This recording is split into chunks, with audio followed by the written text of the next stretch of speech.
In just under an hour from now, Toronto's mayor and chief of police will brief the public on their new plan to deal with the recent spike in gun violence in the city of Toronto. They have seen a surge of gun and gang-related violence in recent weeks.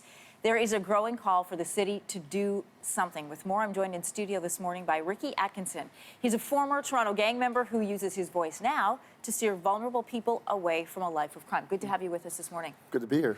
I want to update people watching across the country just what we've been experiencing so far in the city of Toronto. 212 shootings, 50 homicides, 26 of those from gunshots, 80 injuries from gun violence. You were the leader of a gang in the 1990s. When you are watching this press conference this morning with the mayor and the police chief, what are you hoping to see? What do you think needs to be done? I'd like to see the proper allocations of resources by the police, but we have to understand that this is a public health issue. Primarily, these spikes in gun and gang violence happen over time. It happened when I was a teenager. We had a lot of guns. We had a lot of firepower. The police reacted to that, a spike in crime in the Alexander Park area. They initiated a program there by Keith Ford, a highest-ranking black police officer in Canada, initiated a program, Black Youth program in Alexander Park. To me, it was basically ineffective because it didn't incorporate more elements in the community to make that work. More community leaders, more social programs. So they're going to talk about putting more cops on the street. We robbed banks across the street from police stations. How effective were they then? You generally can't stop this insanity by the guys doing it unless you pull in more resources to help you other than the police, more community resources.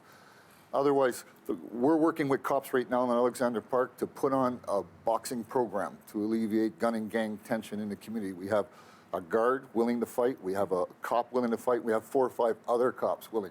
This program's initiated by one group that I'm forming with Ray Marcel and former Canadian heavyweight champ Ray Bola.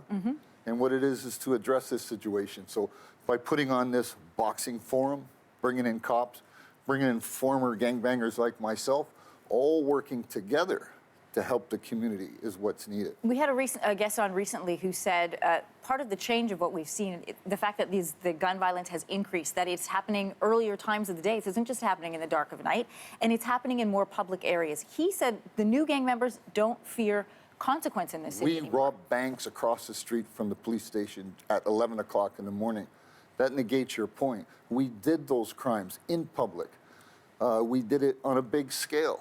The police were generally ineffective of stopping us because they didn't use the right resources to do that in the communities we were working from. So you say more community outreach is the solution? It's the key to success. You can put 1,000 cops on the street around the bank, and they exist in this area. We still rob those banks, so what's your point?